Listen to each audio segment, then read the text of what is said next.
Hello everyone. तो आज का हमारा चैप्टर है दैट इज एनिमल क्लासिफिकेशन।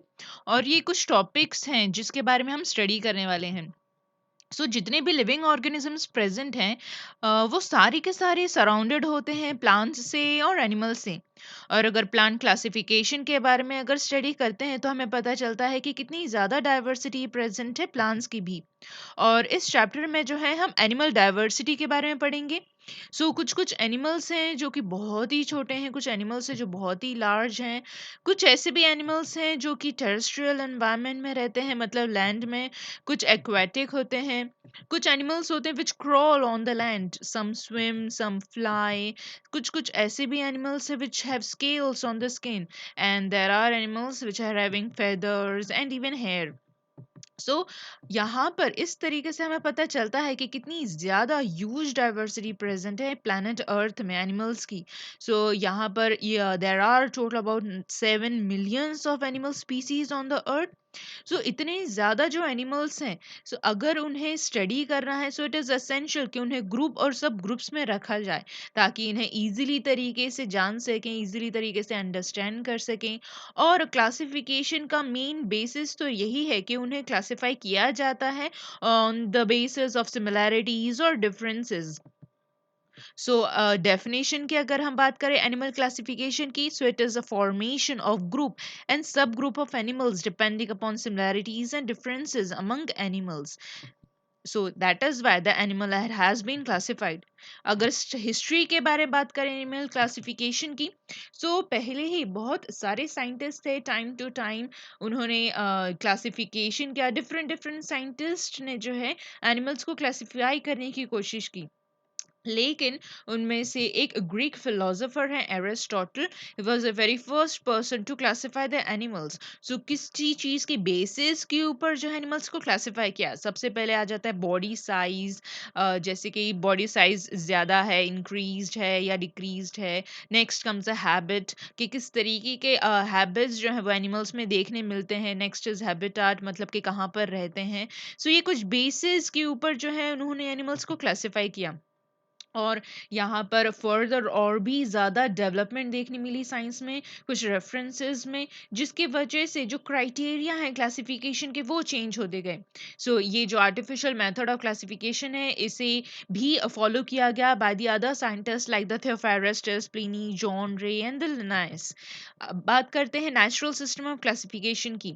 ये जो सिस्टम है it was based on the body organisation, मतलब बॉडी जो है वो सिंगल सेल है या फिर the body it has the tissues, कुछ ऑर्गन्स हैं या ऑर्गन सिस्टम है। अब बात करते हैं टाइप्स ऑफ सेल्स की। जो सेल्स है वो प्रोकैरियोटिक सेल्स हैं या यूकैरियोटिक सेल्स हैं कुछ। अब बात करते हैं on the basis of number of chromosomes, और फिर कुछ बायोकेमिकल प्रॉपर्टीज भी।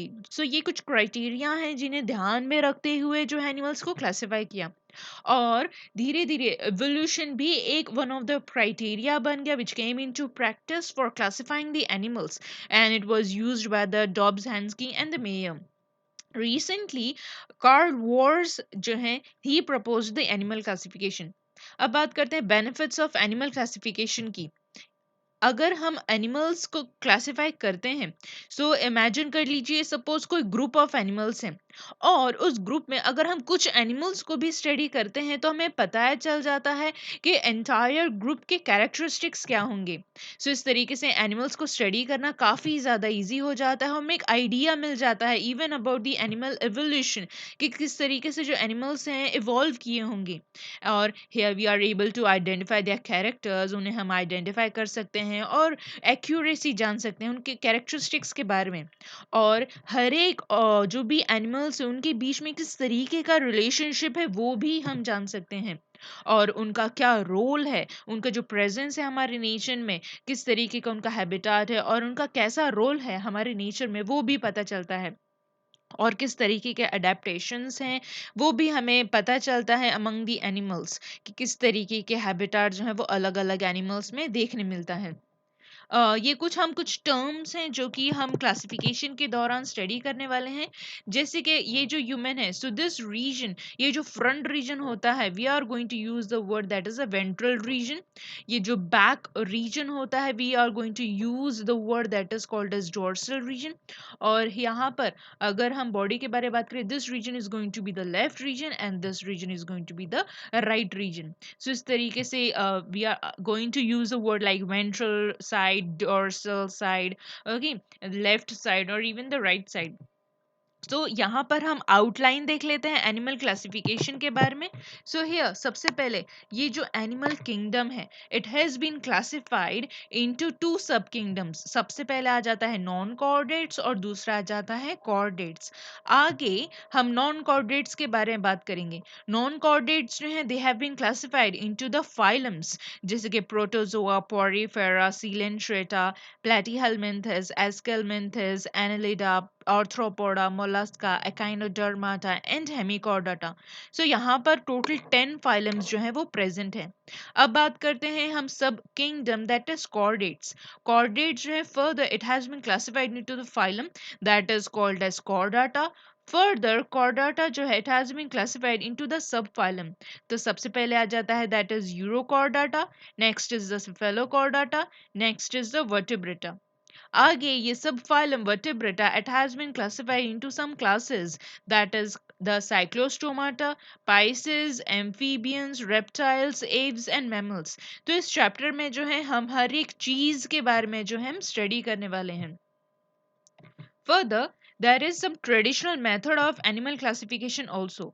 So in this हम देखते हैं कि जो भी animals हैं उनको classify किया गया है on the basis of notochord.